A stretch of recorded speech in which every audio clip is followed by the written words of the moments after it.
It's the show where Hawaii's newsmakers come to talk and to take your questions live. From the nation's capital to Honolulu Hale, from the state legislature to the fifth floor.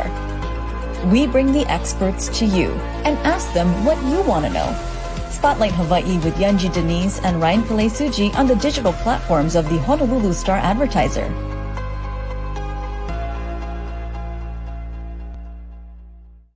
This episode of Spotlight Hawaii is brought to you by Long's Drugs. Hello, and thanks for tuning in on this Monday morning. I'm Ryan Pelesuji, and this is Spotlight Hawaii on the digital platforms of the Honolulu Star-Advertiser. I am alone today as Yunji has taken some much-needed time off, but joining me this morning is a familiar guest. All the way from the Hawaii State Capitol on the fifth floor is Governor Josh Green. Good morning, Governor. Thanks so much for joining me. Good morning, Ryan. Thanks for having me. Let's start off just sort of broadly here, just coming off of 100 days in office in this new role for you as governor. This is also a busy time at the legislative session with crossover bills happening as well. I wanted to just get your general thoughts on where things are at during the legislative process, how your thoughts on some of the agendas and things that you had pushed forward in this first 100 days. Sure. Well, thank you for the question. Yes, it's been a ferocious 100 days. Our team has been active 24/7. It's 2,000 hours, and it's quite something to behold. We're very grateful to get to serve. Right off the bat, we released the grants and aid.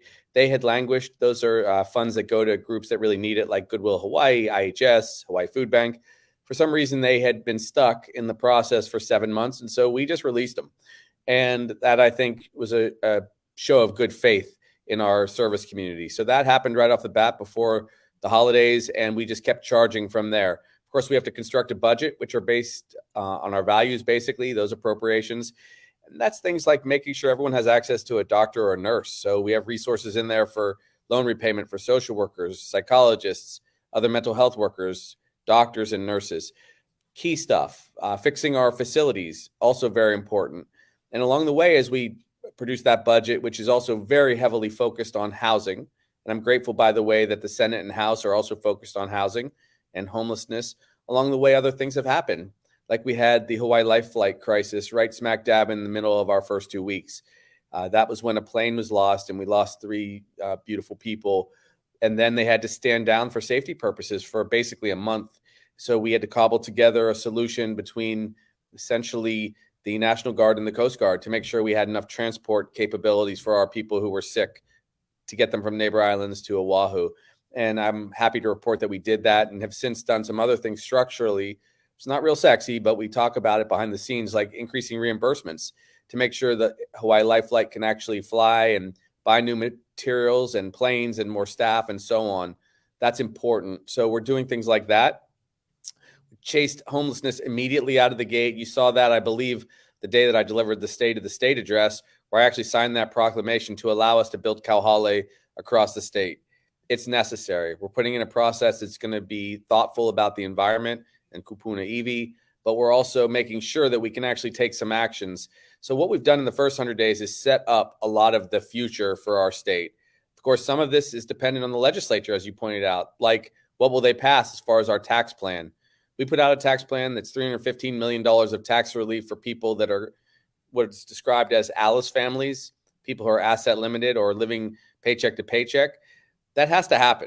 And we're going to stay working on this problem until it's solved. We will not be able to leave the legislative session without some good tax break for people because, number one, we have a surplus, and 2, people are hurting enough that we can't leave them behind. So that's, again, our values of Ohana, essentially.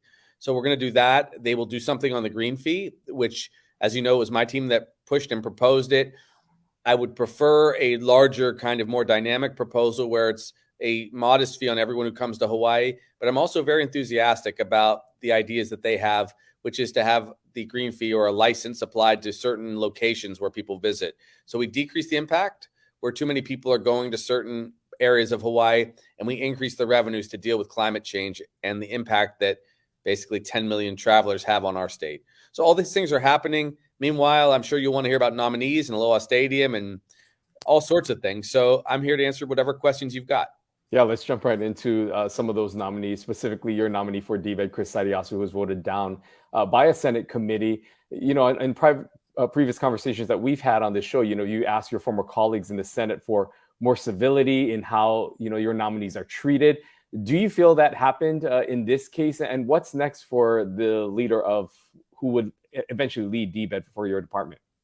So Chris and I are going to meet with our other top officials today at 1, and we'll find out. I wanted to give him the weekend to kind of take a breath because he is a very good human being. He's also very experienced, if I might remind people. This is a guy who spent 20 years working on these kind of projects.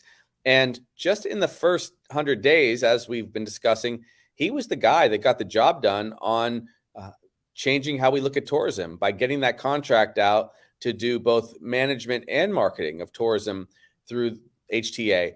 Now, that's quite an accomplishment in the first 100 days when it had been stuck and been kind of a mess for the last couple years. So got to give a guy like that credit. So am I disappointed that he didn't win that committee over? Sure, I am, because it's really not a good decision. I'm not going to impugn them. I'm just going to hope that if Chris would like to stay on and have a vote on the floor, I would like them all to think through what it means to have someone that really has experience. In my cabinet, in our team, in our administration, we're using merit. We're not, treating people to jobs because they have a relationship or because they maybe had a bunch of people love them. We're going for people that have enough experience to get the job done. And that means housing. It means this kind of tax plan. It means DBED. So I would hope that ultimately that carries the day. That really is what the people of Hawaii want. They do not want people to reflect on fights they've had or their own political baggage that they've had with others. They want us to put good people in there who want to serve. And Chris is one of those good people. Like I said, I'll be happy to share next week or the week after if he does decide that he doesn't want to go through that full committee vote. But this is, again, a very good and qualified person, definitely with more qualifications than, as far as I can tell, even members on the panel have or I have to deal with economic development. That's why he's the choice for the directorship. So I think that would be more fair. I will say that we are going to keep holding people to the standard of being civil and kind to one another. We're watching every single hearing, every single confirmation discussion, and we take that seriously because how we behave at the Capitol, how I behave, how the leadership and the members in the House and Senate behave should be something that all the people can reflect on in our state. And we want them to feel that their leaders are respectful of one another. And we just have to take it case by case. If it does go to the full Senate for a floor vote, have you had any indication or talks with other colleagues, your former colleagues in the Senate, if he could still be passed through, even though the committee voted him down in that way? Do you think that there's enough support there among senators? It's close. I don't know for sure. I will tell you that if the past is any kind of indication, it's possible because, interestingly, the DBED director that preceded our current acting director, Chris, that was a gentleman named Mr. McCartney, and he, I believe, was voted down 5-0 in the committee, and then on the floor ended up going through, I believe it was 15-10. So sometimes this kind of thing happens. They have different reasons for that, and I won't get into that kind of inside baseball, but I will say that a lot of the senators and others have reached out to me to say they really like Chris, and they felt terrible that the committee didn't actually vote him forward, maybe 3-2 or 4-1. And again, I'm not judging. People have to cast the vote that they feel is in their heart. But if we are the Aloha State, let's do what we can to find aloha for these nominees who want to serve and solve problems. And this guy's actually already solving problems. So I was hopeful that because of that, he would get kind of a thumbs up. He's also done some very good work on our Aloha Stadium proposal. These are hard, big projects. So I'd rather not have to find another individual and train them up. I will if I have to. But that's where we are. There definitely could be a favorable vote for him, but I don't like to put people through something if it's not going to be fruitful. Let's talk a little bit about Aloha Stadium because that would ultimately be a big part of this DBED role. Can you give us the latest on this project? And do you think that a delay in the confirmation of this director for this department could impact the timeline at all? It shouldn't, because we have a team of people working on it. What has to happen next is I've had several meetings with the Speaker of the House and the Senate President. They came on Spotlight, I believe, and shared that they were in fundamental agreement that the stadium should be built with about $350 million and then the $49.5 million additional dollars to do the demolition and handle some of the overage. And then we move forward with a request for a proposal to do that. There would be naming rights, of course, that go also to the building of the stadium. So we're essentially of the same mind.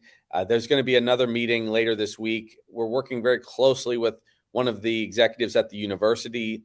He's giving us some added notes to the Senate leadership. I've really been including them because I respect them. I respect their opinions. Do I always agree with how things play out? No.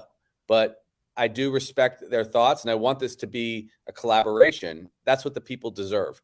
So I think it is going to be $399.5 million for the stadium. I think that we will get a design, build, operate, and manage contract. And I think that we will also build housing, which we have to build housing on that property. Some of the devil will be in the details, of course, but I'd like to get that RFP out, irrespective of who the DBED director is, as soon as possible.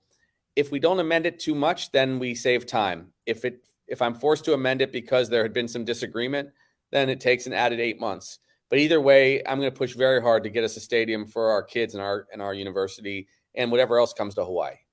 You'd mentioned the naming rights, which has been something relatively new that has been brought to the table, or at least talked about. I'm wondering if you can share a little bit more about, have there been any discussions with, say, a private entity or companies that would be interested in this, as seeing as Aloha Stadium and the state of Hawaii, obviously we don't have any professional sports teams, so the allure of a marketing naming right may not be as much. But how confident are you that this is something that could take place and could help fund this project? I'm completely confident. I was going to name it Yunji Stadium, but because she skipped out on us, that's off the table now. I hope she's watching. But what I really do seriously think is going to happen is I think you're going to get significant interest from entities possibly like Sony, possibly Amazon. I will not be surprised if some of our own prominent local entities, because I've had minor, quick, small conversations with some of them, like perhaps Hawaii Pacific Health, perhaps Hawaiian Airlines, or one of our banks. I think they all will benefit. I think they'll want to have some part in naming and in some part in some of the boxes that exist for promotion and investment. But some of the big boys are definitely interested. It looks like $1.6 to $3 million a year is the range typically for stadiums of this size.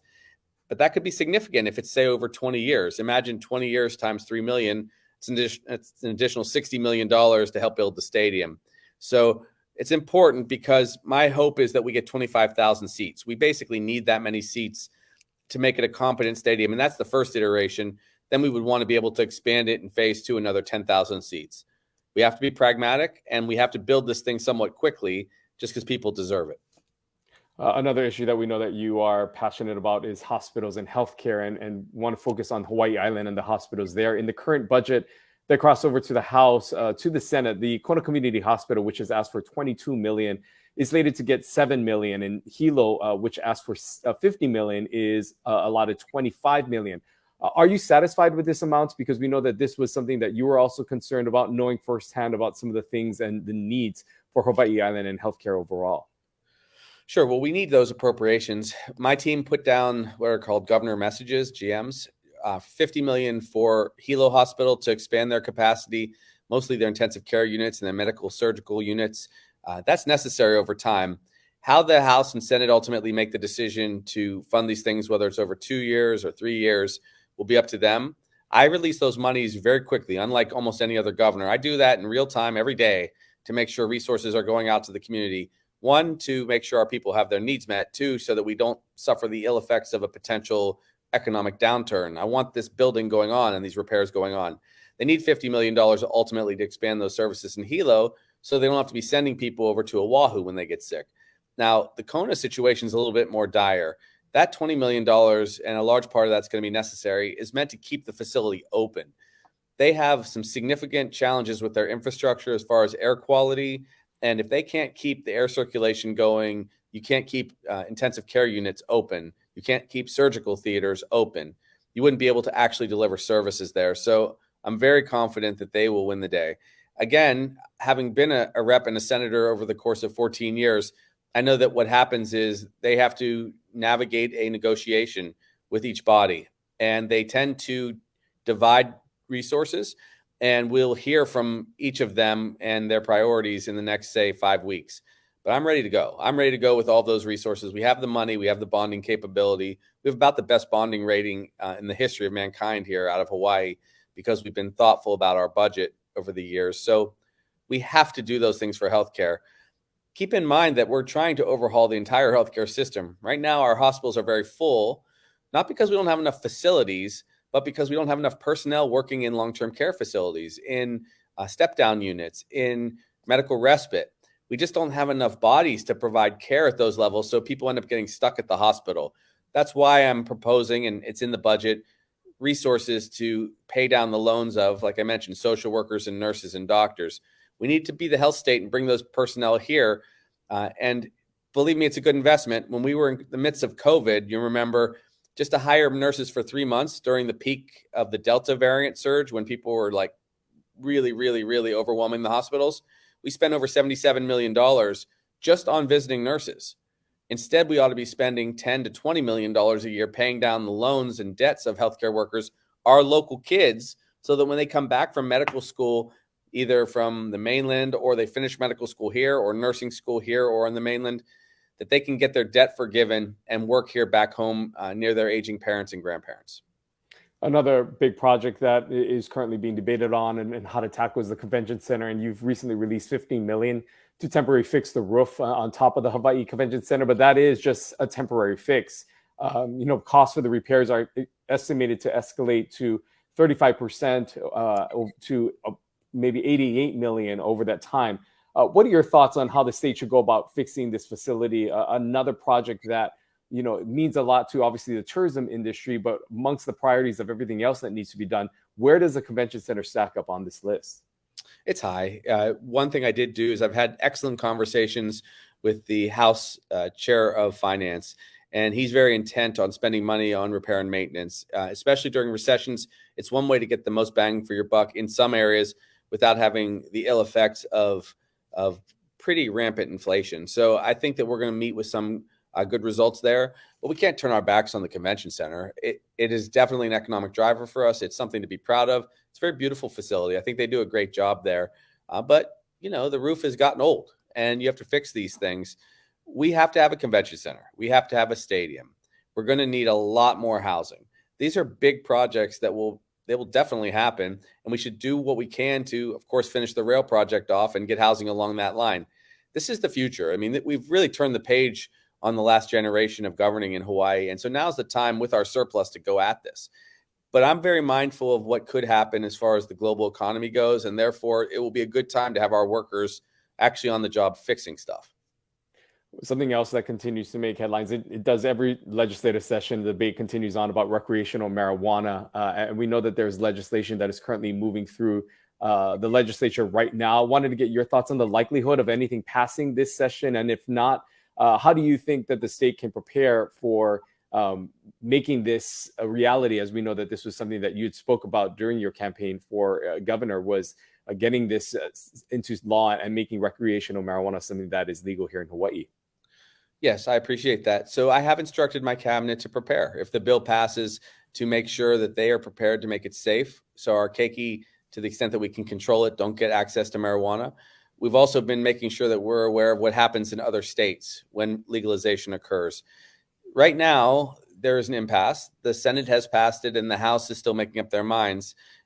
May not be this session. That's not a question for me. And I have a really deep regard and a positive relationship with the leadership in the House. And so I do defer to them. And when they feel that we're ready as a state to legalize things, I will sign the bill when it comes to me. I've asked that resources be given to law enforcement and healthcare personnel from whatever revenues come from the sale of marijuana, if it does happen. I've asked also a lot of experts, do they think there would be a large incremental increase in marijuana use in our state? And has that happened in other states when legalization occurs? They tend to think it will not be a large incremental increase. Actually, the people that would avail themselves of legal marijuana would probably be travelers, vacationers. And I don't mind that. They are going to be taking Ubers and Lyfts and all these other ways to get around town. They will be having probably a very happy vacation and holiday if we legalize marijuana. But the truth is, I'm not too worried right now, but I'm cognizant of what it could do to our, the social fabric of our society. So we'll be careful. I don't think that the House has decided when they're going to pass the bill. I've heard different accounts, and that's why I really defer to the Speaker and others on that. I will have to administer the program, though, and we do have a pretty solid medical marijuana program. If it does become legal, I suspect that marijuana sales would mostly go through dispensaries at first, where we already have a fair amount of oversight. One of the concerns that some have had is the potency of medical marijuana. It's very carefully regulated for people's health. We have to be thoughtful about those things, but I'm trying not to get in people's lives socially. I'm trying to give them the freedom to make the decisions they want, and I try to make that my ideology across all things. For example, we're going to champion women's reproductive rights on Wednesday. I'm going to sign the piece of legislation that protects healthcare providers if they're caring for an individual who chooses not to have a baby at a certain time, if they've chosen to terminate a pregnancy. That's a very private decision between a woman and her physician. And so I think the state has to make sure that that's available. So that's consistent with people's other social decisions and healthcare decisions that they make in their lives.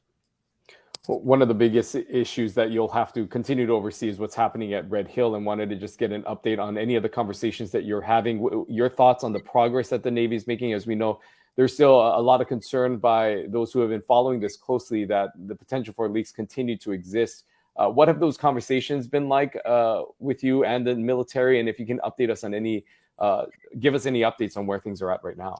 I can. So I actually met with my team this morning to discuss this, especially our director of health and our environmental health lead, plus our attorney general. We are going to hold the military accountable and keep their feet to the fire to drain Red Hill on a proper timetable. I will say that we expressed some concern today that when they announced that they had the mandate to do an EIS, an environmental impact statement, on the process, I'm hopeful that they're not using that as a delay. We do need to drain the fuel from Red Hill in an expedited, safe way. And the oversight committee that I'm putting together is meant to make sure that we can report back quality of water. It's going to be an oversight committee on water in general. Of course, that will include things like Red Hill. It's going to include also things like the perpetual chemicals that are worrying people, like PFAS, that has been detected in different parts of our environment. All these things are very serious. They're serious health questions. And as a physician governor, they probably rise to the top of what I'm worried about. But we will be meeting with regularity, and then I'll be whiteboarding exactly the updates for people so they can go to our social media, the @Gov Josh Green, and see those updates like we've always done, just like we did with COVID. And I want it to be that transparent. I don't have any expectation that it will be an easy job for the military to drain Red Hill, but they have to do it, and then they have to close it down forever. I want to circle back to something you mentioned right off the top, and that is regarding affordable housing, specifically kauhales. And you said that there is a need for more of them. Knowing that you have worked with this type of housing, standing up this types of housing in the past, is there a specific area that you would like the next sector of kauhales to be focused on, knowing that it is a big part of your affordable housing plan? Yes, in the urban core. The truth is, we had a meeting on Friday with all the law enforcement in the urban core in the region, city, county, state. We're talking together 100%. And there's concern right now around the state capitol, around Iolani Palace, around Queens Hospital. There has to be a solution here. So either we will need to move the Honu project here temporarily to one of the plots of land that's right downtown and get people out of these clusters of homelessness, help those who will accept help, and those who are dealing drugs are going to have to be arrested. And it's really that straightforward. So I'm trying to be as thoughtful as I can. Most of the people that are suffering in the homeless state really have just been hurting, and they need our help. They need to get into tiny homes or other permanent housing. And there are a few people that have not, taken it upon themselves to get their life straight. And they've been causing a little bit of trouble, scaring a few people. So I'm balancing both positions, and I'm going to do something compassionate, and that's to create some kauhale, but right downtown. We need more bathrooms. We need places that when people leave Queens Hospital at 3 a.m, instead of going and laying on the curb, they go into a bed. And the same thing goes for people that are otherwise kind of clustered around the Iolani Palace. So it's a big deal. We have to have kauhale in every region, just like we have to have shelters, just like we have to have better access to mental health care for those who would take it.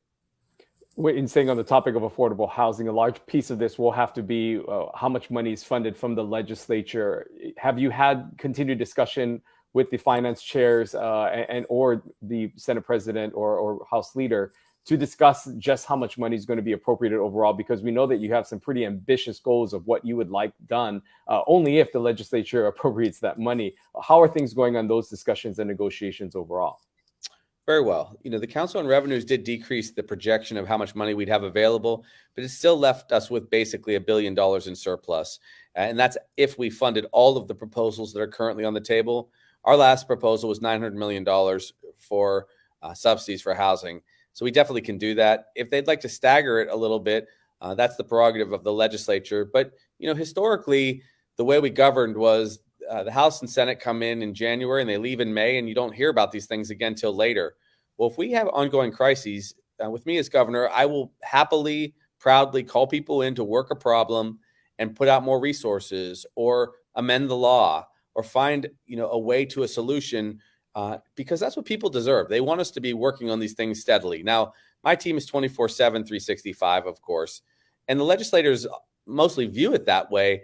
It's just that they don't have the capacity if they're out of session to solve problems. So if they don't appropriate the full $900 million and we spend it quickly on housing projects, you can be sure I'll have us back in session to do the next quantity of money. Also, as you know, we do have the $600 million of Hawaiian Homelands, and someday I'm going to have a Hawaiian Homelands chairperson, and when I do, they'll be able to spend it. I want to get your thoughts on the appointment and that process. We know that Kali Watson made it through that hearing process, but overall, do you think that he has enough support as it goes to the floor for his official confirmation? He does. Kali appears to have the votes without too much difficulty. I don't take it for granted, but I'm told that most people support him. There is one senator who seems pretty angry with us, and I won't name him. I'll leave that to you. It's one of the Republican gentlemen. But he's really been going off. But look, that's not the responsibility of Senator Kouchi. And really, the people should know that we're trying to put good people in there. And so anybody who just says no, no, no, no all the time, that's not about helping the people of Hawaii. So I'd ask everyone to be a little bit more thoughtful than that. But Kali Watson should go through. He has done the job before. He understands what it will mean to develop the $600 million worth of housing. And there may even be some opportunities for us to acquire some lands that have already moved fairly far down the road on building. Anytime we have that opportunity, and let me actually say this to anyone who's watching or who watches it subsequently in the next few days, if you've already done a development that had got installed or you were partway through, contact us. Maybe we can do something to help finish a project off and get it to the people of Hawaii, particularly the Hawaiian community. We want these houses to go up quickly, and I respect the Senate when they say that should happen. Truth be told, I'm working as closely as one can with the leaders of the House and Senate, the rank and file members. They're all terrific people in one way or another. There should not be conflict. There are a few holdouts that seem to have some agenda, and I don't really understand why they wouldn't just be working on housing, homelessness, and affordability. That's what everyone knows we need help on. So these folks that I've nominated want to do it. And if they do a good job, they're going to be very popular. If they don't do a great job, we'll find more support for them. But we need to get results for people. That's what has been repeated over and over and over again. And we even have resources to do it. There's lots of really exciting things on the horizon. Looks like we will host FestPac, which is the Festival of the Pacific next year, bringing thousands of leaders from all across the region, highlighting Hawaii and our culture, highlighting the cultures of those other countries all across the Pacific. We'd like to be focused on that. We'd like to see homeless solutions happen long in advance of that. We'd like to have the Aloha Stadium breaking ground when those things happen. We'd like to build a Hawaiian Cultural Center. As you know, the First Lady, who's just fantastic and has been working as hard as I have on all these things, would like to see that. So we should be working on issues. We shouldn't be working on solving these relationship problems. I will do my part to bridge the gap between people to the extent that I can. But sometimes people will have to meet me halfway. Well, unfortunately, we are out of time. But before we go, we just have to get an update. One of the things that we always discuss over the last few times has been the family dog. We spoke to your wife about this as well and her reservations. Have there been any progress on potentially a first dog coming to Washington Place? Well, right now, interesting you ask. We have been dog sitting for our cousins. Momo is at our house right now. He's awesome. I'll tell you, my family loves this little guy. It's a small white dog, and his poops are very little, which is a positive thing. He's loud and lovable. So we'll get a dog eventually. I know that everyone wants me working all the big issues, but it is good to also remember that for people out there, comfort animals do help people have a healthy life. People, when they can, should have that kind of be part of what their family is. So we love Momo, but we're going to return him to his parents when they come back from Japan on Wednesday. All right. Well, we continue to wait and see, and we'll continue to keep us posted on that progress and if the first dog actually becomes a reality. Governor Josh Green, thank you so much for joining us this morning. We always appreciate it. Thanks for having me. Aloha. Aloha. Well, there we heard from the governor a lot of updates. Again, we want to encourage all of you, if you missed any portion of this episode of Spotlight Hawaii, you can watch this as a podcast as it appears on various platforms, or by tuning in later on Channel 50 for the rebroadcast, or feel free to capture this on the digital platforms of the Honolulu Star-Advertiser. We talked a lot and covered a lot of ground on a variety of topics, so I encourage you to go back to listen to it. But of course, one of the things that the governor continues to battle through is that nomination process of his directors. We spoke about his confidence in Chris Sariasu continuing to lead that department despite being voted down by a Senate committee. Says that they may actually take this to the floor for a full Senate vote. That should be decided on within the next few days if they want to proceed. If not, the governor will have to name another nominee to this department that will have to eventually go through that process. But you heard the governor again requesting for civility, requesting for his nominees to be given an opportunity to prove themselves after getting pushback once again with another nominee to lead one of his departments. Of course, DBED will be a big part of the Aloha Stadium build-out. The governor remains confident that despite not having a director in place, that the project will continue to move forward under some variations and some changes that they've made to the overall structure of it. Most notably also saying that having naming rights and an opportunity for a private entity to help provide some support and funding for this is likely, and he's pretty confident that he will be able to find somebody to help oversee or to take over those naming rights. But again, that will be something that will have to be worked through the DBED director, as well as all those who are involved with Aloha Stadium. Also talked and touched upon the Hawaii hospitals and some of the funding, his disappointment with where things are at in the cuts that were made to the overall request for the Hilo and Kona hospitals. But still early in this legislative session, the governor will continue to track to see how funding shakes out for that, as well as a number of other bills and thoughts on the convention center, his priority on trying to repair the roof there. We also heard his comments on recreational marijuana and an update on Red Hill. So again, a lot of topics we discussed this morning. Hope you can have time to go back and rewatch everything that we discussed with Governor Josh Green. We will actually be taking the next few days off. Believe it or not, we have been doing Spotlight Hawaii for 3 years, and between Yanji and I, we have not really taken a break. And so we will be spending the next 2 days, the rest of the week, taking the week off. Yanji will be back here next week, Monday. So we hope that you also enjoy your time. Many people are on spring break, and we hope families are having a wonderful time relaxing. But we will see you right back here on Monday for another episode of Spotlight Hawaii. Until then, take care and aloha. This episode of Spotlight Hawaii is brought to you by Long's Drugs.